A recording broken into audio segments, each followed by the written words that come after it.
Good afternoon, everybody. I've got it at 1 o'clock, so I want to just go ahead and make sure that we are respecting everybody's time and that we are going to go ahead and get started. So you are here today for our Jackrabbit e-payment and automation webinar. I am no expert when it comes to e-payments and automation, so we have got with us Jan and Linda today. They are both from the e-payments team here with Jackrabbit. And Linda is going to be presenting today, and Jan is going to be answering all of the questions in Q&A. As a reminder, this webinar is being recorded. You are going to get a link sent to you tomorrow. It's going to be an email from Zoom, and it's going to have a link to this recording as well as the Q&As that are being asked and answered today. So don't feel like you have to read all of the Q&A information today. You'll be able to look at that more in depth tomorrow when everything is sent out to you. So without any more, my mind is going completely blank.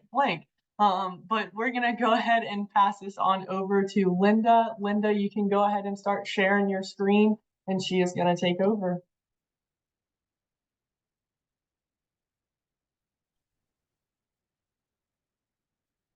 Wonderful. I hope everybody can see my screen.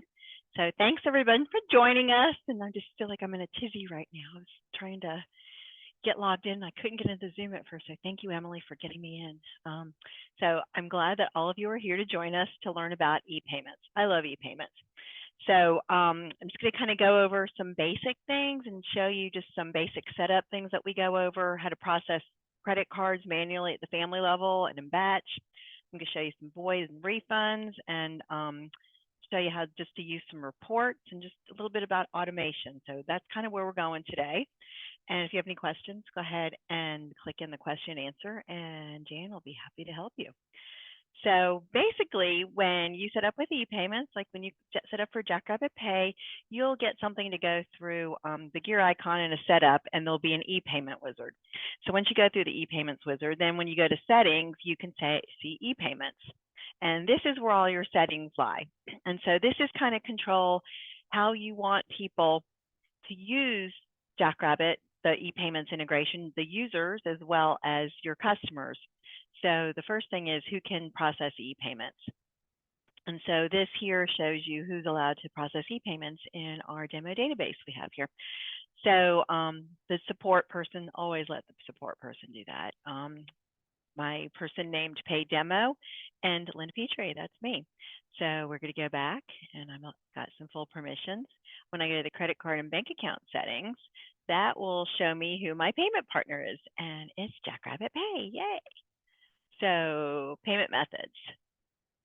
Right here, you'll see the payment methods that we've set you up with. So this database or this account here is set up for American Express, Discover, MasterCard, and Visa. We don't have the ACH enabled on this, but as you can see, there's Apple Pay, so that's coming soon. It's not here yet, but it's coming. Allow 3 credit cards per family or account. If I look at the online registration settings, that's for new families. So this is when a new family fills out your online registration form. And as you can see, I've got it set to require a credit card. If I go to the parent portal settings, these are the settings for when your current family is already in Jackrabbit will go and use the parent portal. So here you see I'm only accepting credit card payments. I'm allowing parents to make payments through the portal. And here I said when payments can be made in the portal, the parents can select which fees to pay in full. So, you can also select which fees to pay in full or partial payments. And, there's different options. So we like one of those first 2 options, honestly. You do require the parents to save a payment method if they are currently enrolled or enrolling in classes. And we have that as yes. So if you allow payments, and you also can say if you want the parents to be able to add or update a card in the parent portal. And I have it turned off that when a parent makes a payment in the parent portal, I don't have myself getting a message, but you can. Shopping cart preferences. We have it turned off in this demo, but that means when someone goes in through the parent portal and enrolls into a class, when they enroll into the class, you're requiring payment at that time. So when they require payment, that means that their credit card has to be processed. If the card is declined, that means they will not get the enrollment that they are seeking in that class. So that's how all that works. So it's a way to make sure you get your money when they enroll. And can parents check out using a payment method not previously saved? Yes, they can do that as long as there's one payment method already saved. But say grandma wants to pay this time and they've got grandma's card just to pay for that one camp, then they can do that. Under email notifications, so if I manage settings here, this is great because it's a way of automating so that when someone makes a payment in the parent portal, or when you as a user process an e-payment, that it will tell the parent, the family, if it went through or not, if their payment was processed. So here, this reply to email address, when they get the receipt, if they reply to their receipt, that's the email it's going to go back to. This email down here, the email for notification of e-payment processing completion, that's only an email. So when you go to transactions, process e-payments, and I'm going to show you that later, and process multiple families at one time for payments, that after you do that, the system is going to send you an email saying, we just processed payments for these people. And it's going to give you a link that it'll click on and show you all the people that you payment processed for. So that we have it going to this email. I always include a link to the parent portal. That way, if the parents have any questions about the payment, they can go in and see all their payments, because the parent portal's got a listing under the billing tab. It shows their billing information, payment methods they may have saved, and it also, the transactions are showing there. So they can see any time a fee's been posted or a payment's been made. And I like to include itemized fees. So when they make the payment is processed, it's going to show the fee that was linked that's included. So I like that. So again, when e-payments are sent and an e-payment is approved, then automatically the parents get an email that says that it was approved. Here's where you can customize those email receipts. So ours is just really simple because we're being simple today. Decline transaction. This avoids that uncomfortable conversation that you would have with parents like, "Ooh, your payment didn't go through." So you can go and tell them, this is an email that says, log into your portal, change your information, whatever you want to say.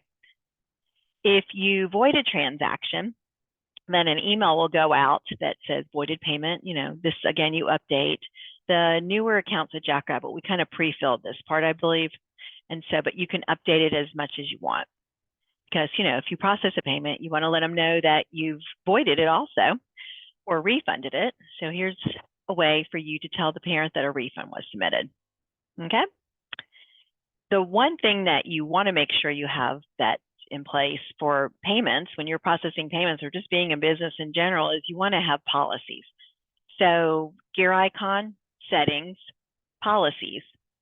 And this is where you would have a standalone payment policy. Keep it separate. Don't put it as part of something else because you want it visible when parents go in as a new family, or if you're updating policies in the parent portal, you want them to see that policy.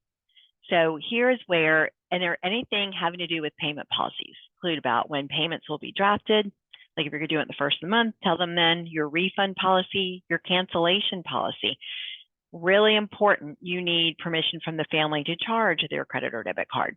So word it. Remember that these policies should be worded as I, the customer, am replying to you and agreeing to your policy. So say I give permission to X organization to process my credit card as needed, something like that. Make sure know that the policies are coming from them, that they're agreeing to them. If you are using surcharging or PayPass features, this must be included in your payment policy. So if you do decide to turn on surcharging or PayPass, then we give you some sample wording to use. That's nice. I'm going to go. I've got 3 families in my account here. And so I've got the Gardner, the Neals, and the Soul family. So I'm going to go to the Gardner family. What I did before I got in here, I posted some tuition fees because, we try to run this as a real account, and, the Gardner family needs to pay for their classes. So I posted some fees. So if you want to look at here, let's look at the billing info tab first. So as you can see, we've added in a credit card here, and it shows just the last 4 digits of the card number. Here's some PCI compliance. It's vaulted, so it goes back, when it goes back and forth and you process payments, nobody can take that card from you.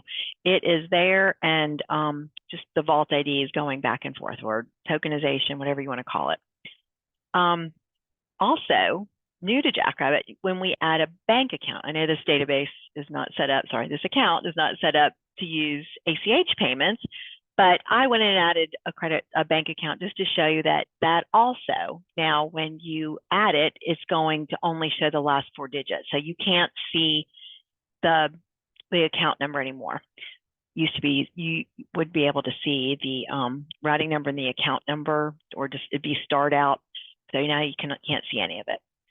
So on my family, I've got these transactions. And what I want to do is for the Gardner family, I just want to go process $5 for them, let's just say. So I'm going to click on payment credit. That always pops up on my other monitor. So, and what I want to do, I want to just, the payment amount here will populate to the full balance. So just remember, the full balance is always going to show here. If you want to do a partial payment, you would just go in and change it.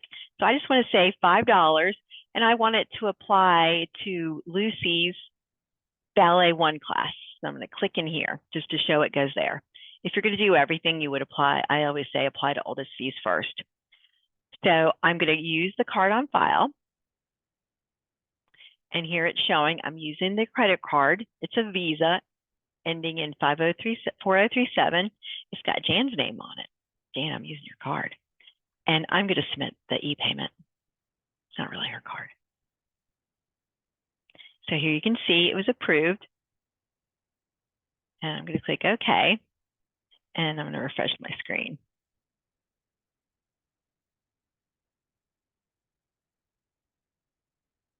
Oh, sorry, I don't need to. It's right there. Sorry. So, because I forgot when I posted, I put it as a 6/1 date. It's just showing that $5 of that was paid. So you can see here, but there's still an amount that's unpaid because it paid $5 towards it, but there's still an unpaid amount of $10. So the other way you can process payments, because you don't want to go to every single family and process payments, you want to go to transactions, process e-payments. And here, this is great because if you just want to run the balance for anybody, no matter what balance they had, you just could click on preview e-payments. If you want to be specific in the type of transaction criteria you're looking for, you will go here. So say you just want to post process payments for transactions of a certain date, or say you just want to do tuition fees, then you do that. Just remember, less is more. So the more you select, if that transaction criteria does not meet it exactly, then it may not come up with as much as you think it's going to come up. So I'm just going to go and I'm going to keep it wide open. I'm going to preview e-payments. You can click it here, or you can click it here. And so according to this, the Gardner family, it would process $20 for them and $20 for the Niels family. So if I click that, it would process it now. I'm not going to do that because I want to leave some money on there for the next time I do a demo. But if I do go to transactions, recent transactions, and e-payments, we can see where Jan ran a batch just like that on Thursday, May 23rd. So you can look at this and you can click on this operation and you can see what was selected, and you can see the family. It was just all families that had either a credit card or a bank account as their e-payment method. And as you can see for the transaction criteria, there's nothing here. That means she ran it wide open for the balance. And so that shows that 3 transactions went through. If you click on this details, you'll see that those 3 families had payments that were processed. And you know, you can go straight to those families. The one thing I want to tell you, just if you do go to transactions, process e-payments, once you click on that preview payments button, Once you go here, don't go to another family and change anything because you've kind of already started this. It's in the queue and it's going to process that amount. So once you go here, you want to process once you confirm everything. If you don't, then you want to go back. Let me just go back to the Gardner family because I want to show you something.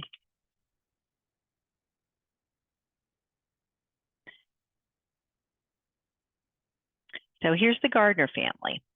So if you look here on this green circle check mark, that is your indication that an e-payment was indeed processed, that it wasn't recorded. So you always want to make sure that, because you should only be recording if you're recording cash or a paper check. But this is to show you that it was processed, and it's showing it went through Jackrabbit Pay. It was approved. That's the PSP reference number. Also, you'll see in some databases, it'll be a transaction ID number. So in Jackrabbit Pay, it is a PSP reference. The credit card with the last 4 digits of 4037, the name on the card is Jan Nielsen, and it was in our demo location. So that PSP reference number comes into play if we ever need to go back and look on the back end, like in your Jackrabbit Pay console, on what happened. And sometimes it gives further information why a card was declined. So we've got that. And so, oh, I didn't really mean to process a payment for $5 for the Gardner family. So I want to avoid that payment. So I'm going to click on the R button. And now what I want to do is I want to void and change the payment amount to 0.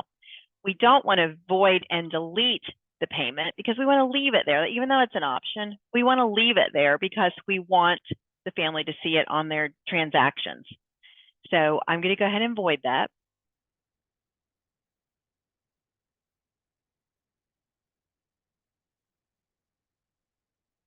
And now if I refresh it, and so now you can see the transactions voided and the payment amount changed from $5 to 0. So as you can see, that circle with the yellow in it, that means it was voided. And so void success. This red with the exclamation point, that means it was declined. So we kind of did some declines just to show you some declines. So green means it was successful, red declined, yellow is voided. If I want to go and refund it, so let's say I want to refund this payment from 5/22. I'm going to click on the R.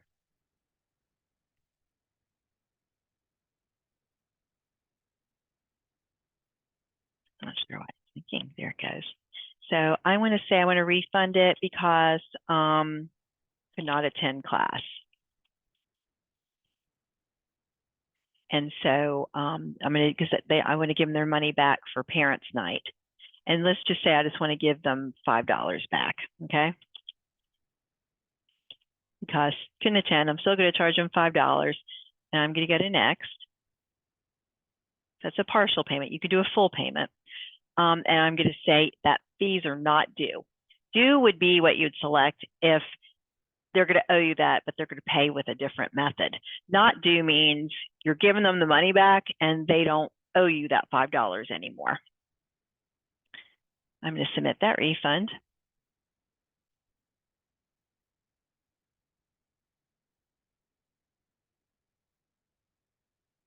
And it's going to come up here in just a second. Doesn't normally take this long, so my apologies. I'm not sure if it's my internet or what's going on.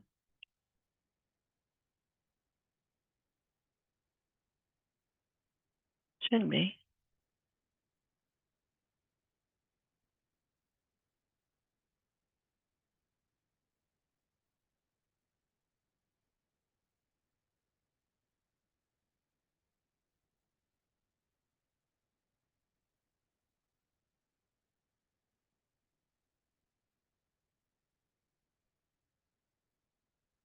Dan, Emily, can you hear me? Yep, I can hear you. Okay, just double checking to make sure it's not my internet. No, it's not your internet. It just seems like it's going a little slow today.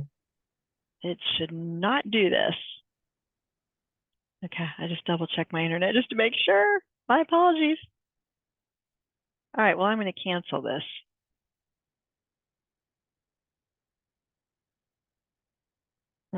Okay. I have my And there, so, okay. I'm going to go back to that screen. So we'll let that keep working for now, see if it goes through. I'm going to show you how automation can work.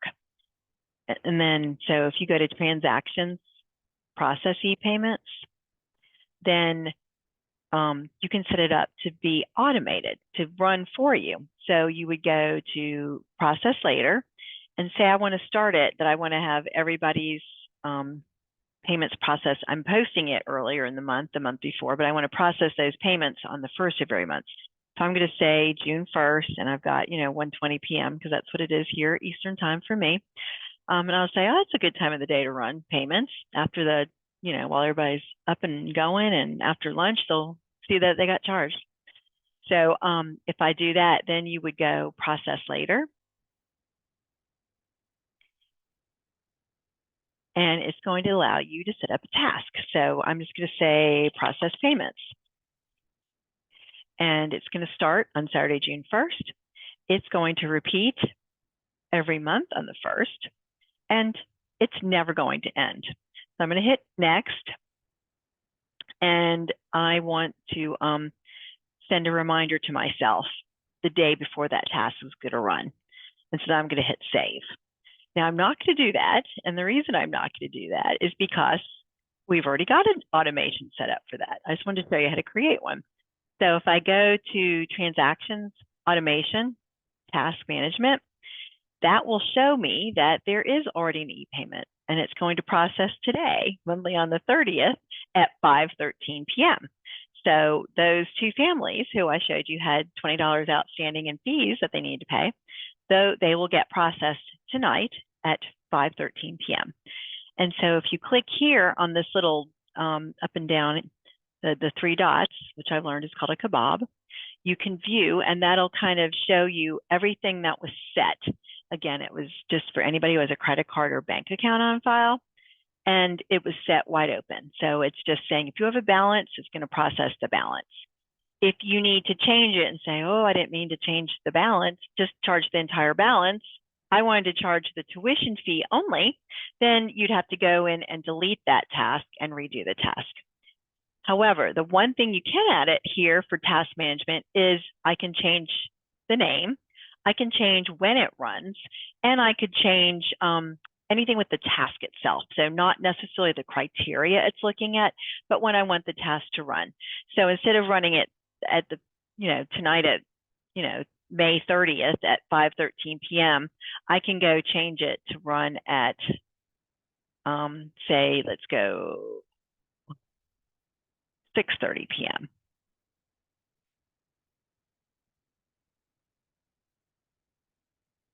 And see, now I've changed it. So now I've changed the frequency. So again, once a task is set as a task, then you can change the time the task or the date of when the task runs or the name. But if you want to change the criteria, you'll have to go in and delete it and redo it. Okay, so we went over ePay settings. I went over policies. I showed you how to process a card at the family level. I went over a demo, void and a refund. Go back and check on that refund in a second. How to process cards in a batch, how to go to transactions, recent transactions, and see the ones that processed as part of that batch. And so that means when this was sent, that an email went to whoever ran it to show that that batch was processed. And we went over some automation. Uh-oh, we have an error. Yeah, we'll be talking about that when we get off this webinar. I think it's because it's a demo database. So please allow us some forgiveness for that because it's not really one in production. So I guess if anybody has any questions, Jan is answering them. I can't see the questions right now. Jan or Emily, did you want to get on and have me go over anything else before I hand it back to Emily? I think I've answered all the questions that are out there. If anybody has any more, please put them in the Q&A. Perfect. It looks like one more just came in. Yep, I see that. So Linda, here's one that you might want to go over. Is there a way to set up task management to process all transactions or from that day only? So if there are future charges in place for a future date, they are not charged. Yeah, so if you want to go to transactions, process ePayments, so that's where you can say, I only want to look at transactions from, say you want to say from April 1st until today.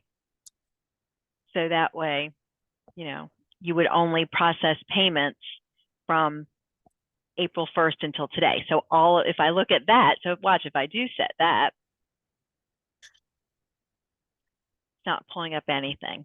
And the reason is because on the Gardner family and the Niels family, in case you didn't see, it didn't pull up them because their tuition fees that I posted are dated June 1st. See? So that's how you can pull up just specific dates, not in the future. Again, don't set up automation for that. You would have to do that manually. Automation, and just to let you know, like when you use automation, that, you know, it's not gonna, it's gonna do it every month based on what you set originally. It's not, if you're looking at transaction dates, it's not gonna add more transaction dates. It's gonna be specific and only look at transaction dates from that time. Any other questions? Did I answer the question? Hey, it looks like Jennifer is the one who asked this question, and she says I meant a process later. So for when yeah, that's what I would say. So when you process later, if you want to process something later and it's like a one-time thing, so say you want to just process later for certain transactions, you're not going to be able to put dates. See how like when it changed? So see how if you process now, you can do a date range, process later, it pulls that away. Is that what you're asking?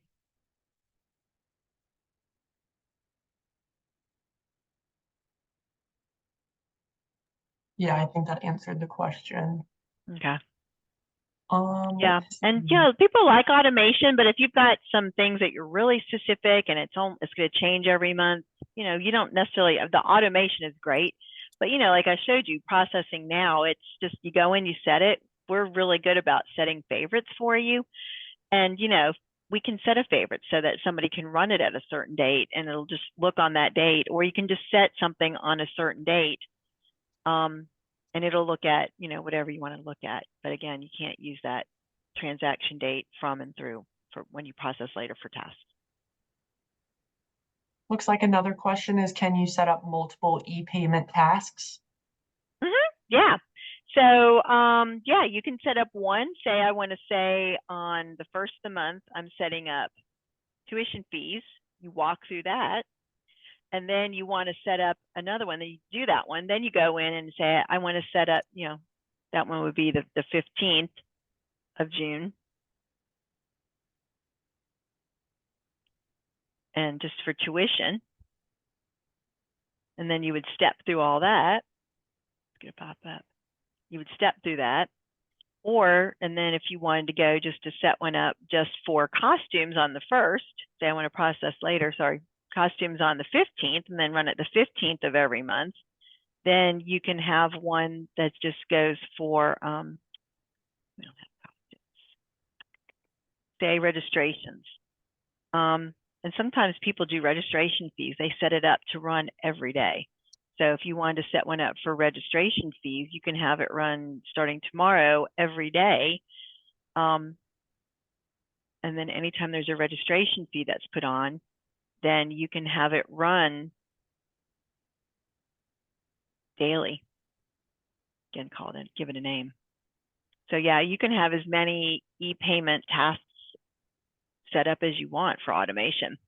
Just, you know, the things I'm going to tell you about are, make sure that if you're going to post fees one day, I would say try not to process payments that same day, and definitely don't do it within an hour, because you want to post the fees and then you want to process the payments, and you don't want them. I've seen some people, they do it all at the same time and they're like fighting over each other, which ones are posting, which ones are processing. So definitely don't post fees and process payments the same day or the same hour. but definitely I would say not to do it the same day. You kind of want to check it. I mean, the system's going to do exactly as you tell it to, but you just kind of want to watch it. Anything else? Yeah, we've got quite a few questions here. I'm Oh, trying to catch up with these, you guys. There's a lot out there. Yeah. I do have one that maybe you can answer. I need to fix some class enrollments before running the posting payment amounts. mhm. That's the question. Oh, I want to fix some. So yeah, if you're going to fix some things, go into the families and fix it first before you run anything. So if you need to go in, say like this, we're going to pick on the Gardner family. If you need to go in and say, I want to adjust their June tuition, that instead of, you know, $10, I want to go in and edit that tuition fee. You know, you just click on the pencil. Oops, hold on. And just, you know, instead of $10, make it $5 that they owe you. And then just save the changes.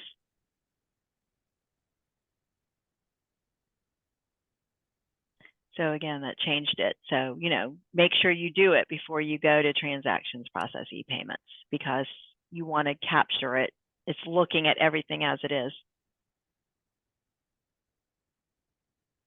that what they asked? I believe so.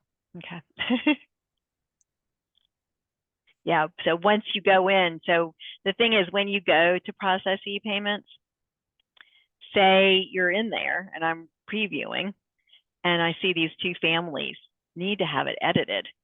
So I don't want to, you know, like, oh, shooey, I meant to go and change the Neal's family. I don't want to charge her $20 now. I want to only charge her something else. So I can just deselect them. I can omit them. And if I omit them, then it'll let me process the Gardner family. You can't update the amount. And again, like when you process payments, it's not for a specific amount. It is looking at the fee that is posted on the family.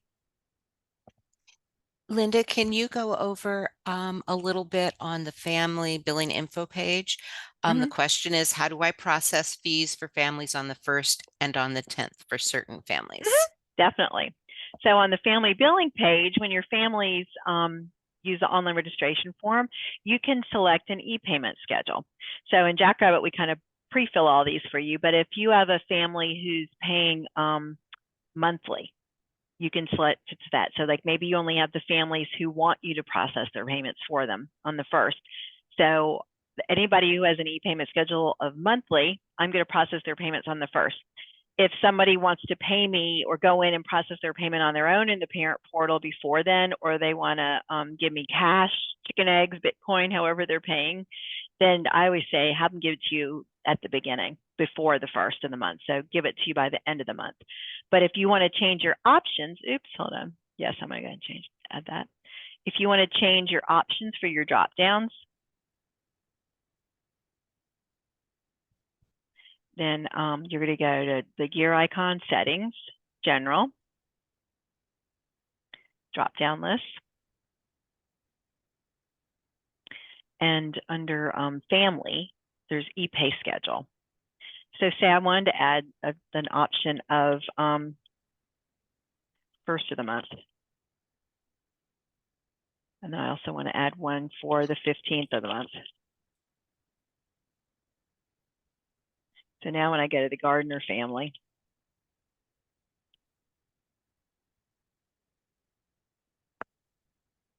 I've got those options. So the Gardner, I want to pay for the 1st and some on the 15th. Sometimes people just give one option and they have everybody, it automatically fills on the online registration settings. The setup coach or support can show you how to walk through your online registration form.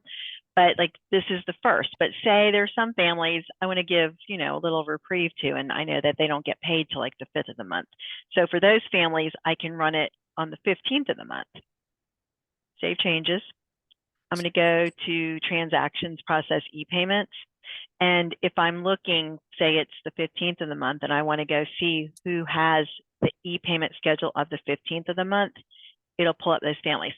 So again, my warning is if you're going to use an ePayment schedule, everyone should have an ePayment schedule.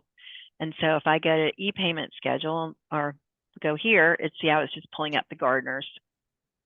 if you go to families, all families, here, I'll teach you some other tricks that aren't ePay, but we always deal with this. I was going to show you how you can search using our fabulous grids. They're amazing.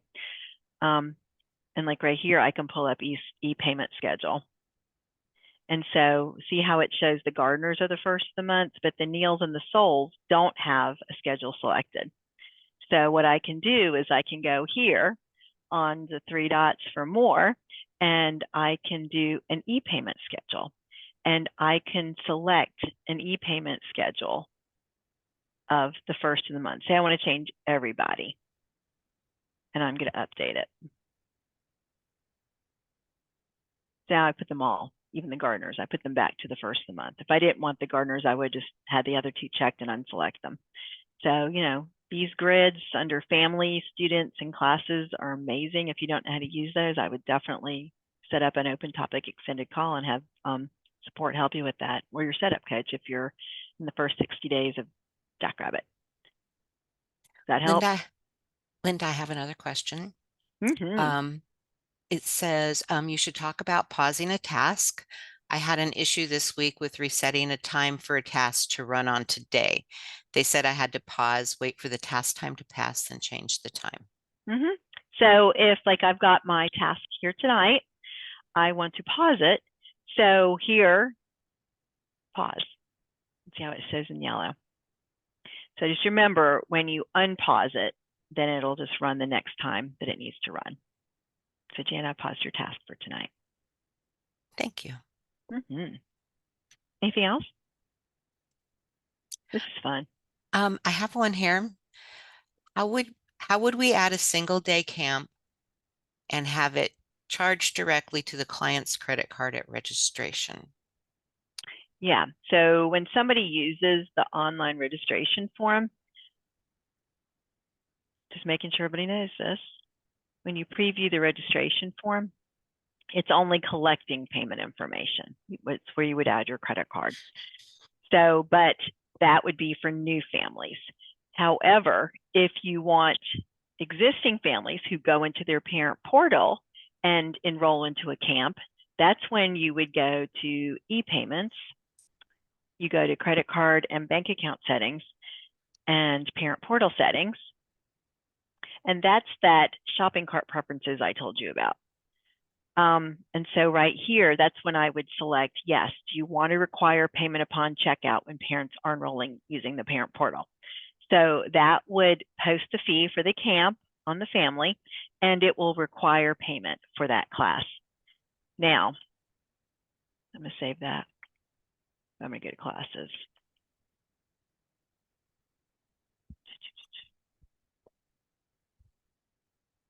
So that's going to require payment for anybody who wants payment required at the class time.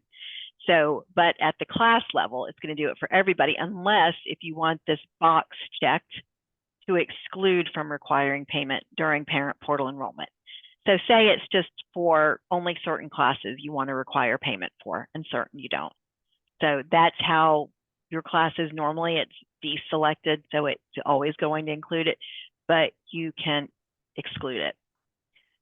You know, the other way is to go and change it, is go to your classes and edit all classes. I'm just going to look at the active classes I have. You can change it for everybody here also. Exclude from requiring payment. So I have it just that one class, but these other 2 classes require payment. Hopefully that answers the question and more. It looks like the queue is clear right now. Yeah. Oh, Yay. nope, here comes another one. Oh, This man, is Jackrabbit they're just fun. flowing in now. Oh, I could do this all day. This is fun. All right. I'm just browsing these real quick. Okay, that's fine. I'll sing for you if you want. Joking. For the required payment, would they need to pay the full amount? Yes, the full amount of the fee. So if your tuition fee for the class tuition field shows $100, they're going to have to pay the $100. So when somebody pays or enrolls through the portal, it will post that fee for the month. So it's not going to, it'll just post whatever fee shows there. And then if it's a monthly class, they're not going to pay the whole every month, just that one month. or if it's just for a camp, that's like by a session date, that's that camp, that amount, they'll just force them that whole amount. So if you don't want people to pay that whole amount, you are offering options for installments. Turn it off for requiring payment in the portal for that class. Okay, so here's another one I think we can answer here. Regarding requiring auto pay, if I am transferring students into a new class, how does that happen with parents understanding a new policy of auto pay? So this question goes back to updating your policies, if you want to explain that. Yeah, so what we suggest is, every year you should really look at your policies and update them. As soon as you make an edit to it, it's going to update it. As soon as it's edited, then families should re-enroll, should re-agree to the policies. So once this is done, what I would say is, if now you're getting ready to start moving students into classes that you're actually doing the enrollment, maybe the parents aren't doing it, but you had them try out, now you're placing them into classes. Tell the parents, I need for you to go into the parent portal and agree to our new policies for the year. We've got some new policies for this upcoming school year that are going to start. And, one of which is that we're going to start requiring a credit card on file, and you're going to have, we're going to process the card for you on the first of the month. Maybe tell them in the email, give them the link to the parent portal, and then the parents can go and sign their policies. Now, if you go to families, all families, right here, this visual will tell you how many families have agreed to policies. So here I've got 2 have agreed to all the active policies. And I still have this one family that's a holdout that hasn't agreed to them. It's the Neal's family. So yeah, that student has not agreed to their policies yet. If you go to their policies tab, you'll see that they originally, they have some policies that are applicable to the classes they're in, or just possibly they're the default policies, it looks like. They haven't agreed to them. But if I go to the Gardner family,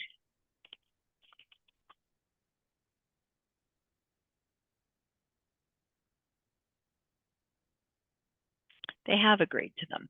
And so you can see that Eva Gardner signed the policies. You can see the policy she signed. Actually, that's just a sample one. The payment policy. That was the one. Ours are just kind of not just little half policies we write in here just for fun.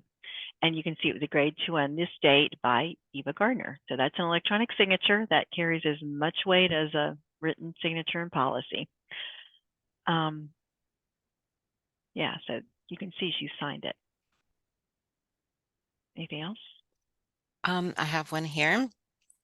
If I have set one class to exclude required payment upon registering, will new members who register still be required to enter a credit card number even if the class is set to 0?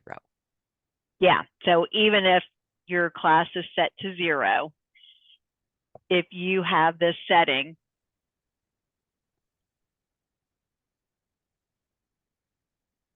if you have for your online registration setting, credit card required, it's going to require them to set that card. If you have it parent portal setting, if you have it that they've got to have a payment method on file to make a payment, then yes, it doesn't matter if the class price is 0 or not. So once somebody is set up in your system, then you can go, we're going to have something that will omit that family. That something else I need to show you.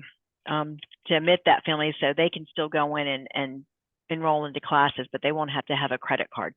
But that first time that someone enrolls using the online registration form, there's not a way to require it for some, but not all the people. So here on this billing info tab, what I was talking about is you can omit families. Actually, let me go to the sole family. Like as you saw, you never really saw the sole family pick up. But you can see that we have omitted them from whenever we post transactions, post tuition fees, or process payments, because we've got this family that maybe we just kind of let them pay as they want to pay, that they are possibly on scholarship or they are having some troubled times. So we're just kind of going to hold off. We're not going to post fees or process any payments in case we have to, That way we can kind of work with them individually and they don't get captured in the batch. But here's where another one where you can, I'm not sure if it's going to be here or where it's going to be, but at some point, Jackrabbit's going to allow that you can omit that family once they're in your system and you know, give you a credit card, or possibly you're enrolling them yourself using the quick registration. But it's, if they want to look in their parent portal to enroll in more classes, it's not going to require them to put a credit card on file. So that's nice. We just found out about that this week. Coming soon. Coming soon. I have another one here. And this is a great question, by the way. How do I see what families don't have a payment method on file? Perfect. Families, all families. And again, the same visuals that you can see for who hasn't signed your policies, you can see who doesn't have a payment method on file. So here you can see that 2 families only have a credit card on file and one has a credit card and an ACH, but I'm going to add another family, the Rabbit family.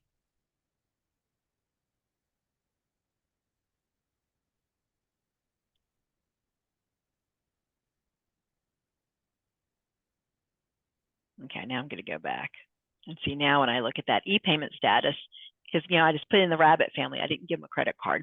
So now you can see there's my 2 families that have a credit card, my 1 family that's got both, and then my 1 family that has that has no e-payment method. And so if I go click on that, look who's there, the bunny. Bunny doesn't have a credit card. And so, you know, they don't have one, but when that time comes, I can say, oh, they don't need to do that. They don't need to pay. And, you know, you can select that, or if there is a card, this e-payment method will put in card automatically. If they put in both, it'll default to credit card. I mean, you really don't need a credit card and a bank draft from people. I would say credit card mostly. If you have a bank draft, then you can have a credit card as a backup. Down here is where you can put in your family fixed fees and all that fun stuff, in case you're wondering. Membership type's also another way. If you want to just process your competitive families on one day and then maybe your recreational on another. So when you go to process e-payments,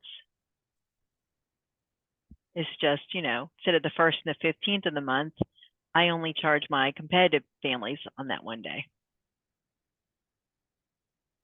Anything else? I do have another one. Is there a report to run to show which credit cards are nearing the card expiration date of the card? Yes, my favorite report. So if you go to reports, find reports, and you can look under transactions or financials, but I just kind of like, you know, those are all the reports. There's who has paid reports, there's who owes me money, transactions research, and for the accountant. But I just kind of like find a report, because then if you all go find this, it's called the family e-payment listing. And I heart it. That way it'll pop up under my reports. And so it's there. So when you click on the family e-payment listing, you will see the e-payment method, and I'm going to say credit card or bank account. But then it's going to show, so here it's going to show all my credit cards. And it shows you that these are expiring this day. So now if I wanted to just see who's expiring, yes. So I'm just going to search for missing or expired credit cards. And it's nobody. But what it'll do is it'll pull up anybody who's already expired, anybody who is expiring this month of May, anybody who's expiring the month of June. And let me show you something. So Rabbit, if I put in a credit card for Rabbit, let me see. So if I had not Rabbit, Gardner, let's look up them. So Gardner, what came out actually today is Gardner's doesn't expire till the 2028, but if they were expiring, it's gonna have a little tag that's gonna show expired credit card. Let me see if I can pull. It'll have like a red badge there. Yeah, it's going to have a and red that's- badge. I'm trying to find my little pictures so I can remember where it's going to be because I haven't encountered it yet. So yeah, so it'll have a red badge when the family goes into their parent portal under their Save Parent payment methods. If they go in to make a payment and they select a payment method, if that card is expired, it's going to tell them. And then also right here on the billing info, it's going to put like a little a 1 or an exclamation point. It's going to show.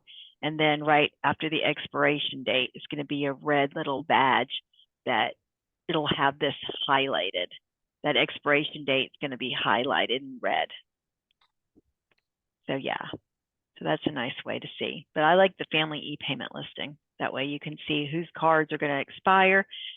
And then, you know, then you can email directly from that report to say, look, your card is expired, or it's expiring this month, or it's expiring next month. Please make sure you update your card when you get your new card. Because, you know, I can't remember all the millions of places that have my credit card on file. Anything else? I was just answering one. If you want to answer it live, this might need to be our last one. I'm not sure. During the transactions, process e-payments at a later date, am I correct that it will bill the full amount due? We cannot set it to bill just a monthly amount. For instance, $300 a class. We would bill their card $100 monthly for 3 months. Correct. Yeah. So like I said, you can't set it for an amount. So like on the Gardner family, it's going to look at, if you set it for, you know, just the balance, it's going to do the balance. If you want to say, I just want to do category 1 of dance, it's going to do dance.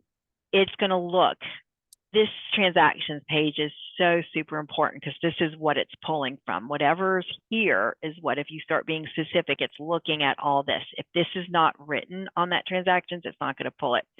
But like I said, it's only going to process that full $15. So if you are if you're posting a camp for $500 for the whole summer, but you want people to be able to pay in portions, then you know you want them just to go onto their parent portal and pay it, or you're going to go onto each family and pay just that specific amount. It's not just because when you process to automate, or even doing it, processing a batch of e-payments manually, it's going to look at the full amount. If you want to only say, I want to do $5 from break this apart, you have to go do it by the family, or the family will have to go do it. Yeah, so you can't process payments for an amount, a number amount. It's got to be for the type of fee. Okay, so here is another really great question, and I think maybe Emily answered this already, but I think it bears repeating out here. Someone was saying, I don't know where the question went, but someone was saying, is there any place they can get one-on-one help? They've been teaching themselves over the last few years, and they're looking for an easier process. Yes, so I will tell you. So if you need some help with anything, go to the gear icon, and I would request a call. And so when you request a call, oh shooey, so this is for new people, but when you go there, because our database is still in a trial period, we set it up. But if you go to the question mark, you can request a call with a, hold on, I'm going to pull it up in my own database so you can see your options, and I'll share it with you. You can request a call with support, or you can request a call with the ePayments team.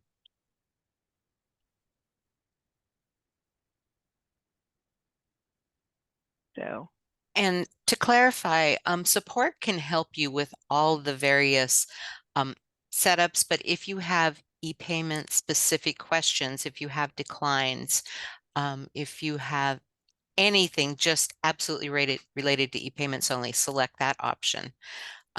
If it's a matter of, oh,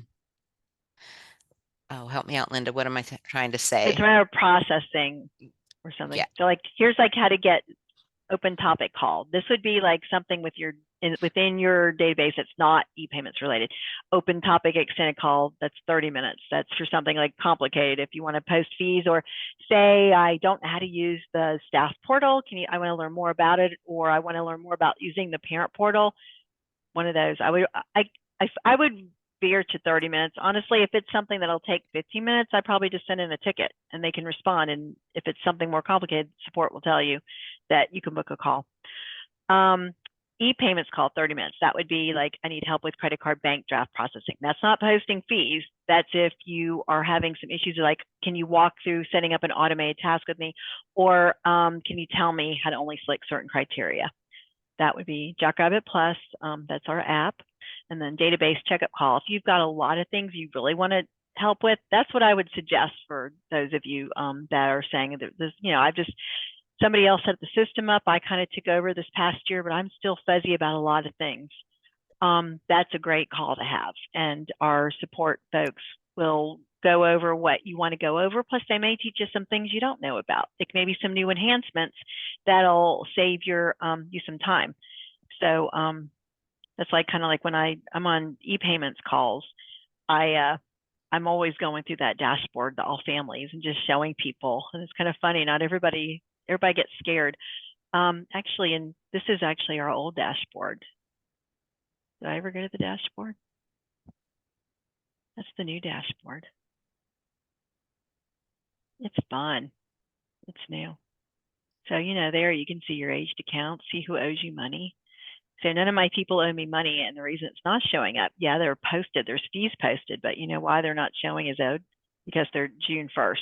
So they're not in the past 0 to 30 days because they're future posted. That's why they're not showing up here.